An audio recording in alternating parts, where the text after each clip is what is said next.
It was a beautiful morning in Telwata, a fisherman's village on the southwest coast of Sri Lanka. School children from the neighboring town, Hikkaduwa, were enjoying their weekend here. Their teachers and a few parents played with the children. Miss, our castle looks real, Nihinsa said to her teacher, Miss Sanuthi. Yes, the teacher smiled, dusting off sand from her clothes. Just then, a wave swept up. It broke a little away from the sandcastle, but the water ran up to it. The castle slowly dissolved in the water. Nihinsa, the tide is coming in. Remember, there was no water beyond those black rocks when we started making our castle at 10. Miss Sanuthi said, Come, let us walk on the beach. Yes, we'll look for shells. Nihinsa jumped. But the castle...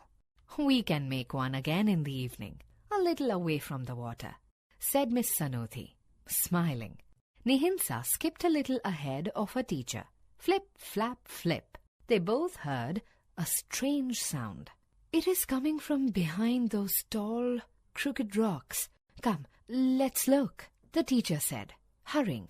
Nihinsa ran to keep pace. Oh dear, a little whale calf is stuck in the rocks. She must have got trapped last night when the tide went out, Miss Sanuthi said. Nihinsa knew what a whale was.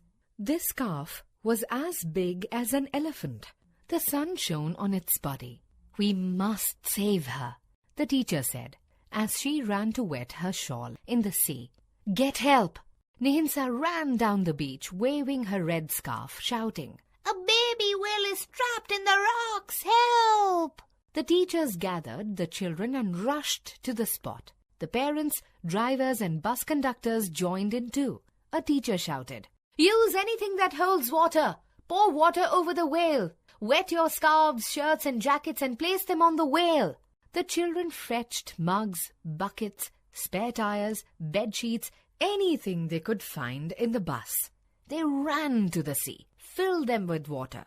Then they ran back to the calf and threw the water over it. Don't cover the blowhole and the fin. The whale needs to breathe, Miss Sanuthi shouted to the children, who covered the calf with wet clothes. Many children dug a pit around the calf. 2 hours went by. The tide filled the pit with water. Everyone was tired, but nobody stopped pouring water. Please, live, Nihinsa told the whale. The water reached higher. The whale lifted its fluke and brought it down. Thrash! Hooray! The children scooped more water and poured it over the calf. Soon, the level of water from the sea grew so high that the children moved to the shore. You can! They chanted. The whale calf released a big spring of water from her blowhole.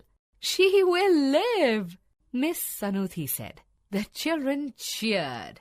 The calf twisted and turned as the tide lifted her above the rocks. Her flippers moved smartly. The tail beat the water. Thrash! The whale calf swam away. Bye, brave calf, Nihinsa shouted.